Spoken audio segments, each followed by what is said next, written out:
Maintenant, essayez de sortir. Voilà, je pense qu'il peut pas. Oh la vache. Merci Andy. Comment maîtriser quelqu'un? De 1, détends-toi, allonge-toi par terre sur le ventre, voilà. Bon, soit il est inconscient et tant mieux, il n'y a pas besoin de le maîtriser, je me casse. Sachez que si vous laissez un agresseur sur le carreau comme ça par terre, et qu'il y a des caméras ou des témoins, vous risquez d'être accusé de non-assistance à personne en danger. Ça, faut le savoir. C'est con parce que c'est un agresseur. Le mec il se vide de son sang, vous vous êtes barré devant témoin ou devant caméra, le mec il crève, on va vous dire, vous êtes parti, vous n'avez même pas eu la présence d'esprit d'appeler les secours. Alors naturellement vous lui dites j'en ai rien à foutre, c'est mon agresseur, il va quand même m'emmerder, certes. Mais ça reste un être humain quand même. Donc le mec, au minimum, on ne vous demande pas, comme je dis souvent, d'arriver bouche à bouche et compagnie. Juste appeler, voilà, j'ai été victime d'une agression, telle personne elle est en train de se vider de son sang, telle adresse, voilà, venez vite. Au moins on ne peut pas vous dire vous l'avez laissé crever comme un chien sur le trottoir. C'est la théorie qui veut ça, après vous faites ce que vous avez à faire. S'il n'y a pas de témoin, je plaisante. Je plaisante, bon bref, voilà, non mais c'est complexe, mais je plaisante. Si vous pouvez vous appeler, de toute façon il faut appeler, hein, mais au minimum vous allez porter plainte directe avant que lui se relève et il y aille, parce qu'il va y aller. Hein. Donc dans l'idée c'est ça. Bref, le mec est par terre, comment maîtriser quelqu'un comme ça? Ça c'est compliqué, il y a plusieurs façons de faire. Pour la ceinture marron, ce qu'il faut c'est, sur le ventre, mettre la main ici, voilà. Et là on va doucement. Si, approchez-vous s'il vous plaît, venez voir par là. Si, voilà, en général on vous dit il faut mettre le genou ici, le genou ici. Bon, ça c'est déjà pas mal. Mais si je fais ça et que j'ai un peu... Excuse-moi, je suis un peu lourd aujourd'hui. Et encore, j'ai pas mangé ce soir. Voilà, là on se dit, ouais, là c'est pas mal Andy quand même, c'est pas mal. Mais là, Andy il est en mode cool, il se laisse faire.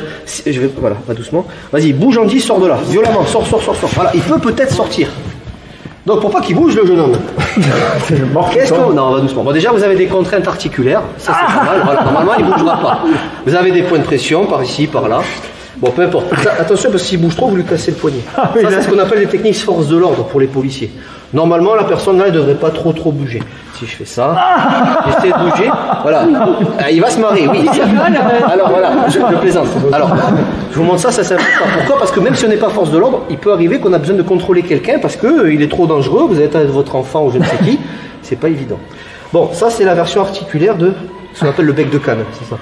Maintenant, ça c'est bien, mais on va rajouter ce que je dois faire pour la ceinture marron, c'est-à-dire le poids du corps. Si vous mettez que votre bout du genou ici, et un bout du genou est là, c'est déjà pas mal, mais ça suffira pas. Le mec, je vous l'avais vu, il peut sortir. Il y a des gens, ils sont capables, sous la nervosité ou l'énervement, de se casser tout seul le bras, de sortir, et après, bon, il va couiner le lendemain, mais il va sortir le gars. Sous les nerfs, et les gens, la douleur, ils la sentent pas, ils sont capables de se péter les bras. Donc pour éviter ça, donc on peut faire la contrainte articulaire, mais on va surtout monter le milieu du tibia. Et là, on va y aller mollo, que je te fasse pas mal. Donc là, tu vas te sentir plus. Maintenant, essaie de sortir.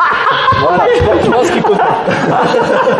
Oh la vache. Merci Andy. Oh, ça va aller? Ouais, c'est tout nickel. Je pars à New York dans 2 semaines. Non, t'inquiète. Juste, t'as prévu un ostéopathe ou pas? C'est bon. Yes. Oh la vache. T'inquiète pas, ça c'est la douleur du commencement. On découvre qu'on avait un poignet en fait. Ah oui, excuse-moi, t'inquiète pas. Non, je suis pas fou, normalement je brise pas mes élèves, du moins le premier cours en général. Ouais. Surtout les cours d'essai, on les laisse, et dès qu'ils sont inscrits, ils disent vas-y, je mords, ça fait que 3 cours que je suis là. On lui tombe dessus.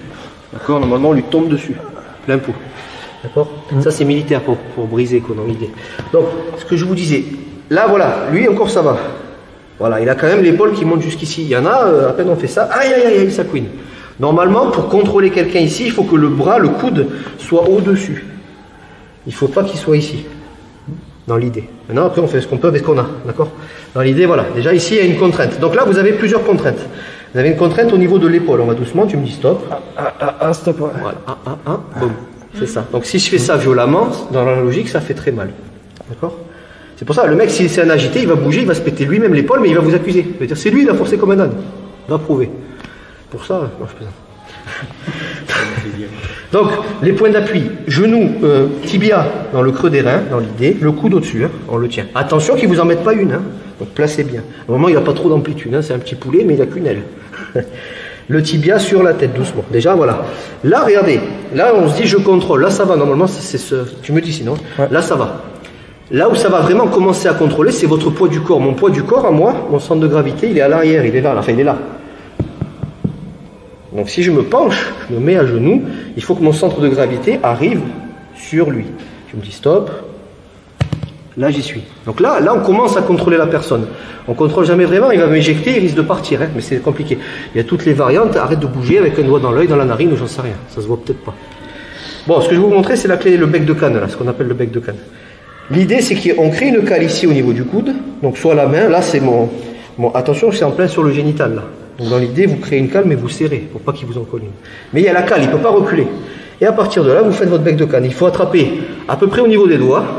Et vous allez dans le sens du coude. Comme si vous vouliez replier. Comme si vous vouliez que ses doigts ils touchent son coude. Allez, montre-moi ta souplesse.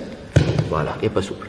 Si tu souhaites aller encore plus loin, à savoir décupler tes connaissances en self-défense, devenir confiant et efficace en situation réelle, mais ce que je t'invite à faire, c'est à cliquer juste ici. Formation offerte, ou encore sur le lien qui est en description juste sous la vidéo. Voilà, j'espère que la vidéo d'aujourd'hui t'a plu et que t'a aidé à progresser un petit peu plus. Quant à moi, je te retrouve de l'autre côté pour commencer ta formation vidéo offerte. À tout de suite.